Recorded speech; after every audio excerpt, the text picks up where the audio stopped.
et bienvenue dans cette nouvelle vidéo pour l'étude de notre thème annuel « Humanité, penser l'essentiel et créer dans la beauté ». Aujourd'hui, nous allons parler de l'Odyssée d'Ulysse, clôturant ainsi notre interprétation des mythes grecs selon l'avancée de la conscience. L'Odyssée expose les étapes les plus avancées connues au temps des anciens Grecs, où l'on s'aperçoit que le travail spirituel se développe selon un mouvement spiralé dans lequel le chercheur retrouve, sur des niveaux toujours plus subtils, ce qu'il a déjà rencontré par le passé. Ce qui explique l'apparente similitude de bien des exploits de Jason et sa conquête de la Toison d'Or, et d'Ulysse et son Odyssée.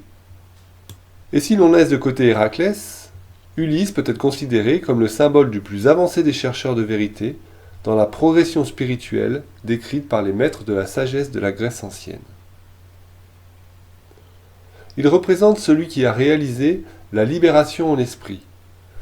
Il est devenu libre de la peur, du désir et de l'ego, puisqu'il est personne, comme il le dira en se nommant ainsi au cyclope Polyphème. Il est parvenu à un stade avancé dans l'ascension des plans de conscience, puisque Homère dit de lui que sa pensée l'égale à Zeus. Le poète explique son nom par sa colère, Odysseus, l'ulcéré, ce que nous avons interprété comme un chercheur ulcéré de ne pouvoir agir dans l'exactitude du fait de sa propre imperfection. Son nom est le symbole du chercheur qui travaille à l'union des deux courants, l'un ascendant, l'autre descendant, qui unissent l'esprit et la matière. D'autre part, Ulysse est très souvent nommé par Homère le héros d'endurance. Cette endurance correspond, dans cette phase avancée du chemin vers l'union, à l'une des qualités essentielles requises de l'aventurier de la conscience. Ulysse, celui qui travaille à réaliser l'unité esprit-matière par la transparence de son être, est donc le résultat d'une grande endurance qui permet un engagement total de l'être, œuvrant dans l'humilité la plus grande. Sa patrie est Ithaque, un élargissement de la conscience de façon juste et droite. Son épouse, Pénélope, a pour mère une naïade, représentant tout ce qui concerne l'incarnation, autrement dit, le mouvement pour faire pénétrer l'esprit dans la matière.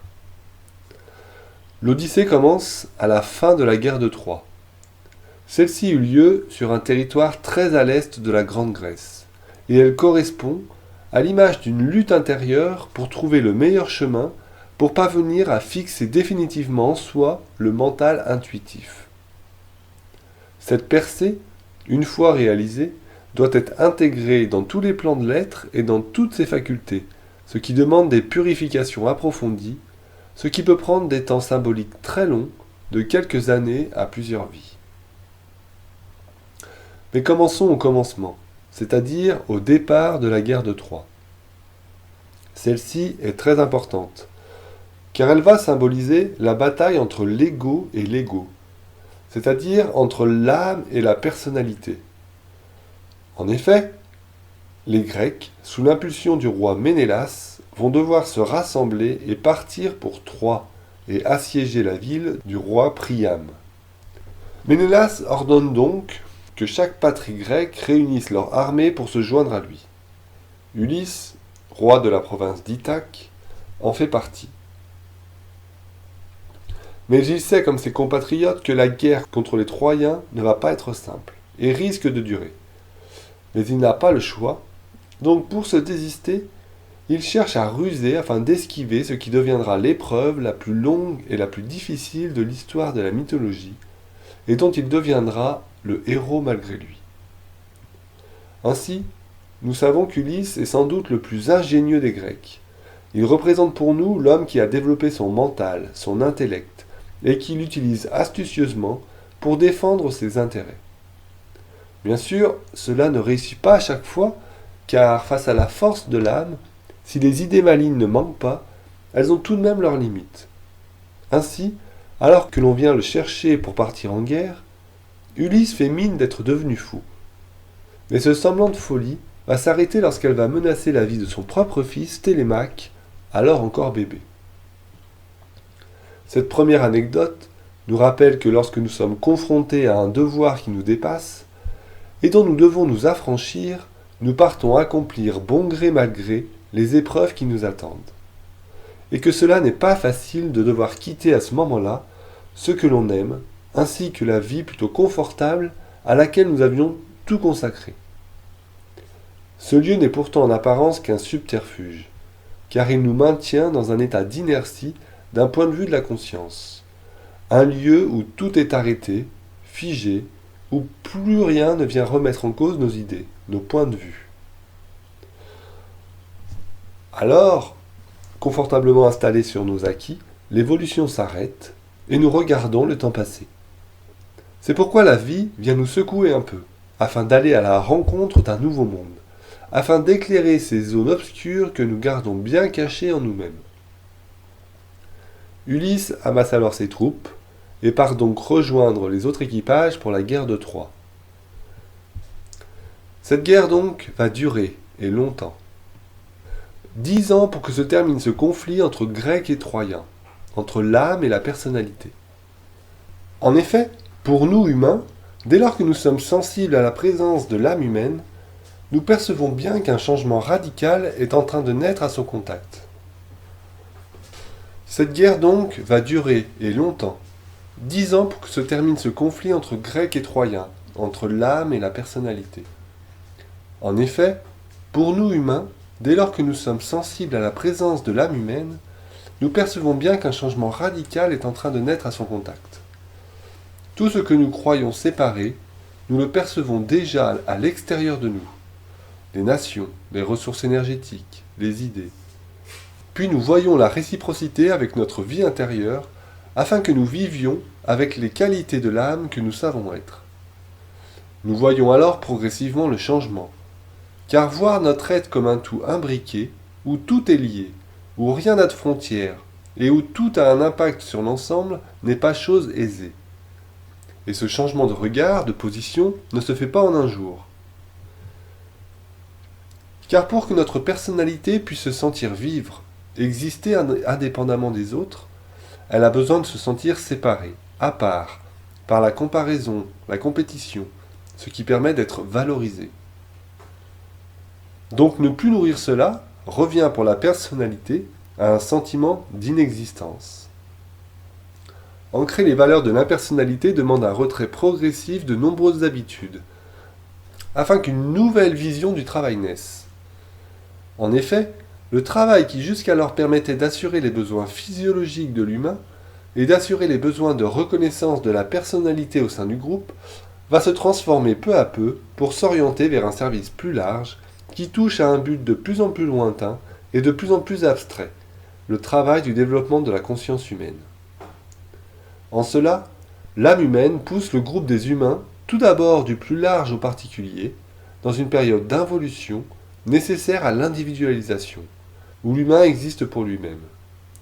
Puis elle pousse ensuite à l'évolution, du particulier au plus large, où l'humain se reconnaît partie intégrante d'un plus grand tout auquel il participe consciemment. Ce passage de la guerre de Troie marque donc le terme du développement de la personnalité, et l'engagement conscient en tant qu'âme qui intègre la personnalité. Et c'est cette intégration, qui elle aussi ne se fait pas instantanément, que nous relate le retour d'Ulysse. Cette odyssée, ce voyage d'une vingtaine d'années, jalonné d'épreuves, sera la marque de l'accomplissement nécessaire pour éliminer toutes les scories au sein du héros, qui symboliquement montrent les différentes qualités à acquérir pour tout être humain engagé sur la voie du retour. Et ce n'est pas un hasard si la guerre de Troie prend fin par l'intervention de notre héros, qui par une nouvelle ruse va déjouer les stratagèmes de la cité imprenable jusqu'alors et permettre la victoire grâce au fameux cheval de Troie. Cette victoire, si cela en est une au premier abord, est le début d'un tout nouveau chemin. Et celui-ci se fera par les eaux, là où règne le subconscient, symbolisé par le dieu Poséidon, le frère de Zeus.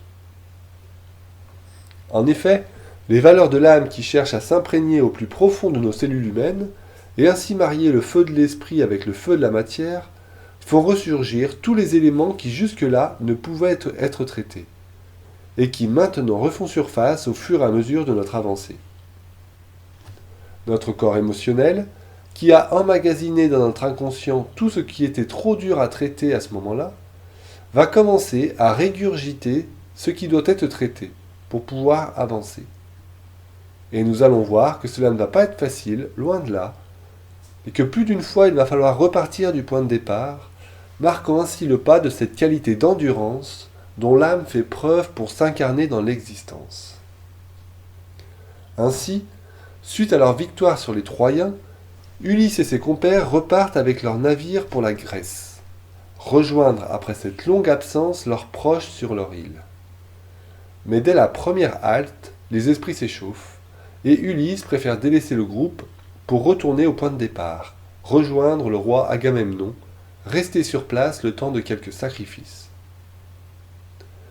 Chacun des protagonistes effectuera ensuite seul, en compagnie de leur propre équipage, le chemin du retour.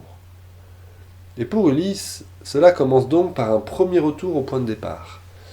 Cela est remarquable plusieurs fois le long du périple, marquant ainsi cette qualité d'endurance que doit faire preuve l'humanité pour se développer en conscience. À plusieurs reprises, en tant qu'humains, nous endurons les mêmes épreuves, mais sous des formes différentes, et sans voir d'ailleurs qu'il s'agit d'une même épreuve qui se répète. Ceci afin de peaufiner la réalisation du travail de l'œuvre commune. Or, si ce travail est perçu comme un travail de conscience, il s'effectuera de plus en plus rapidement. Mais si l'orgueil prend le dessus, l'humain estimera que ce travail est plus pour lui, car il focalisera sur une forme de réalisation, sans mettre le travail en perspective sur une nouvelle sbire de la conscience. Nous pouvons ainsi revenir au même endroit, avec la même tâche à accomplir, sans que, en conscience, nous avions à réaliser le même but.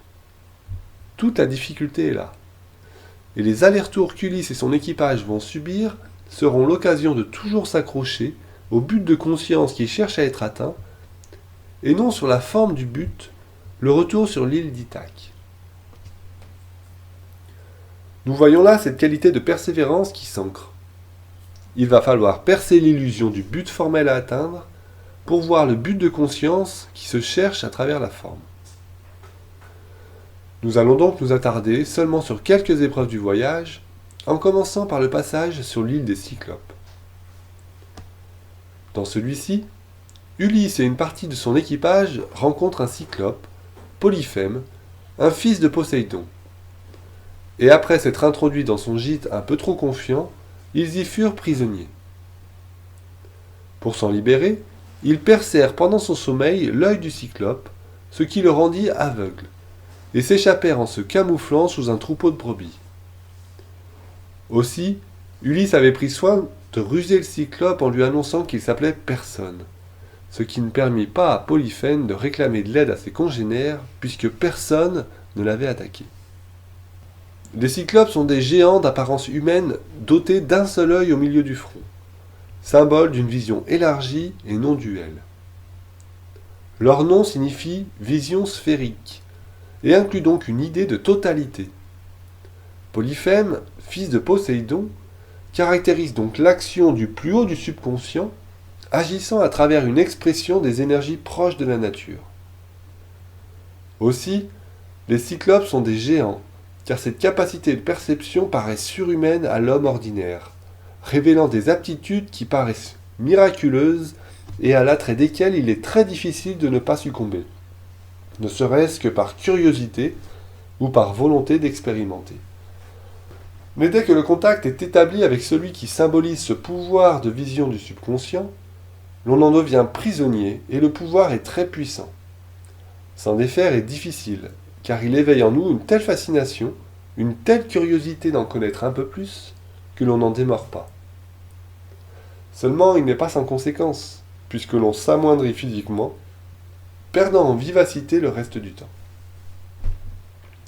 Pour se sortir du piège en douceur, le récit nous montre que l'on peut s'unir pour un court laps de temps à cette sensibilité particulière, générée par ses pouvoirs eux-mêmes, tout en se défendant soigneusement des relents de fascination qu'ils exercent.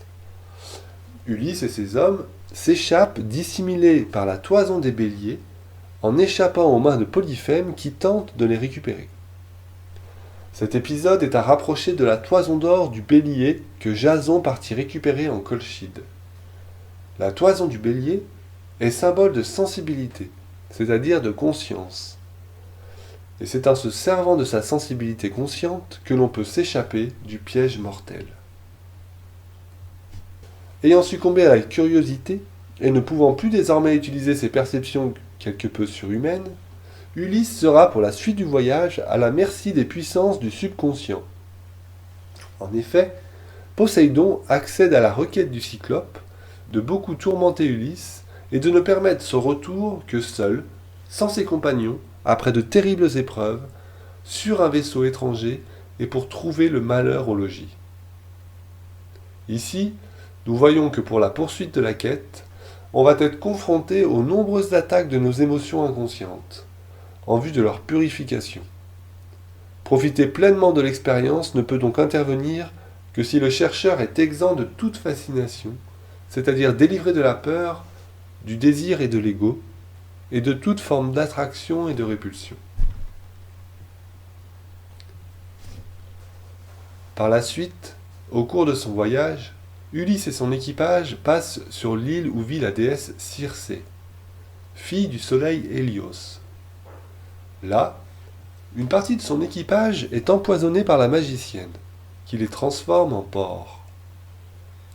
Ulysse, guidé par le dieu Hermès, qui lui concocte un antidote au poison, va rencontrer la déesse, et tout en déjouant ses tours, va s'unir à elle, qui pourra alors lui délivrer la clé de la suite de son voyage, le passage par l'Hadès, le royaume des morts. Circé est le symbole d'une manifestation de la conscience du mental supérieur, puisque Hélios, son père, représente le pouvoir de la connaissance en vérité. Ulysse et son équipage rencontrent donc une vision discernante dans tous les détails de la matière. C'est une vision pénétrante, une perception claire de la nature intrinsèque des choses. L'expérience d'une première rencontre avec ces qualités de l'âme, un premier groupe d'hommes part en direction du manoir de la déesse, se solde par une transformation régressive. Tous les hommes ayant bu le poison sont transformés en porcs. En effet, sous l'influence de la vérité du point de vue de l'âme, l'homme apparaît tel qu'il est, sans plus de masque ni de faux semblants, mais leur faculté de voir, de comprendre et d'intégrer perdure, puisqu'ils ont gardé leur propre conscience d'homme. Vient alors l'intervention d'Hermès, qui va venir prévenir Ulysse du sort jeté à ses compagnons, et de la tenue qu'il doit suivre pour rencontrer Circé, tout en gardant son intégrité physique et morale. On voit alors que l'homme est averti par une intuition venant de l'âme, représentée par Hermès, et que la vision de la vérité peut le mener à sa perte s'il ne prend pas la précaution de lui opposer une compréhension intelligente issue des plus hauts niveaux du mental concret. Se voir soi-même en vérité, dans notre égoïsme, peut en effet être terrifiant et rendre fou celui qui n'est pas prêt. Autrement dit, l'humain qui n'a pas qualifié un minimum les qualités dues à la présence de l'âme ne doit pas tenter de forcer l'incursion dans les profondeurs de son être, car il ne pourrait le supporter. Et la folie qui l'attend l'enfermerait d'autant plus dans son instinct animal, l'aspiration ayant en effet sa contrepartie dans le monde de la dualité. Toutefois, lorsque l'homme est prêt, il est de son devoir de se confronter à la vérité, à voir à travers le masque qu'il porte, et d'en dénouer le fil qui le maintient dans une ignorance. C'est ce que nous montre Ulysse, qui n'hésite pas à aller à la rencontre de Circé, malgré les avertissements de l'un de ses compagnons, qui incarne cette part en nous qui serait plutôt dans la retenue, alors que l'heure de la rencontre a sonné. Lorsque le juste rapport est établi entre le mental supérieur et la vision en vérité, celle-ci va diriger l'aspiration à l'union dans les profondeurs de l'émotionnel. Lorsque l'union d'Ulysse et de Circé est réalisée, la déesse apporte la connaissance indispensable pour que le héros puisse descendre dans l'Hadès en toute sécurité. De là, Ulysse prépare son équipage pour leur prochaine destination, le royaume des morts, ce qui en effraie plus d'un. En effet, il n'est pas facile de s'élancer dans la conquête d'un monde à l'apparence aussi terrifiante. Et toute une partie en nous résiste à cet élan conquérant. Après une traversée des eaux au courant profond, leur arrivée près du Styx amène Ulysse à procéder au rituel que la déesse lui a recommandé. De là, une foule de personnalités mortes commence à s'approcher de lui. Et il doit en repousser une grande partie afin que celle qu'il choisit puisse s'approcher de lui. Ainsi intervient le devin Tirésias, le seul qui a gardé son pouvoir de prédire l'avenir dans ce monde obscur, où seules les énergies des personnalités perdurent. Sans âme pour les guider vers un but supérieur, elles sont condamnées à errer et tourner en rond dans leurs projets personnels, répétant et réalisant inlassablement un même but. À son grand étonnement, Ulysse voit l'apparition de sa défunte mère, dont il ignorait la mort, de son ancien compagnon Achille, dont il découvre avec surprise l'amertume qu'il porte malgré la fin héroïque qu'il a connue, puis Agamemnon, lui aussi mort, assassiné par son épouse à son arrivée chez lui. Ainsi, Ulysse apprend de ces rencontres des choses essentielles pour la suite de son voyage. L'attention au travail, le retour sans être vu, la vigilance et l'aide du mental dans ses choix, comme celui du moment de partir d'ici, avant d'être pris au piège encore une fois par sa propre curiosité. Ici, la visite de l'Hadès confronte Ulysse à de nombreuses personnalités de la mythologie qui, errant dans l'obscurité, n'ont plus de but à accomplir, et se trouvent donc démunis face à leur passé révolu, dont ils ne peuvent que constater les faits et intégrer et digérer les épreuves passées. Aussi, Ulysse fait face à son propre étonnement, car tout ce qu'il entend le surprend, ne s'attendant pas à voir certains visages ici-bas, ni certaines paroles énoncées par ses anciens acolytes. Nous voyons donc que notre étonnement est l'une des clés pour cheminer en conscience vers le chemin de la vérité, pour voir la réalité au-delà des apparences, pour percevoir le fond derrière la forme. Cultiver cet étonnement demande donc d'avoir toujours un sang neuf qui circule dans nos veines. En effet, dans le récit, les morts ne disent la vérité que s'ils boivent du sang des animaux sacrifiés lors du rituel. Cela demande d'être prêt à accueillir l'impromptu, l'inattendu, et de connaître les limites à la curiosité du moi séparé, qui chercherait à en savoir toujours plus même si cela ne l'avance pas plus sur le chemin. Quant à la prophétie du devin Tirésias, elle va annoncer la forme que va prendre l'expérience du retour, car du monde enfoui dans la matière, le chemin est tracé par les expériences des vies passées qui se sont mémorisées dans les cellules du corps. Aujourd'hui mises en lumière par la conscience, elles doivent être expérimentées pour être dépassées et transformées. Ce sera la suite de l'Odyssée, que nous ne pouvons traiter aujourd'hui dans son intégralité, mais qui amènera Ulysse vers le but à atteindre, celui du retour dans son pays natal, le retour de l'âme ayant accompli sa mission. Ainsi, ayant acquis la vision de la vérité, il voit que tout est comme cela doit être, que tout va dans le sens de l'évolution, une perfection divine de réalisation à chaque instant, dans le moindre détail et pour tout. C'est donc la fin de tout espoir d'un refuge dans les paradis de l'esprit, en cette vie ou après la mort. Les espérances de paradis hors de la terre sont rappelées brutalement à la dure loi de la réalité, celle de la réalisation par l'expérience ici-bas, transformatrice et élévatrice. L'acceptation parfaite de ce qui est implique une parfaite égalité devant toute chose, y compris la cessation de tout rejet, toute répulsion et tout dégoût devant l'action du divin dans la nature.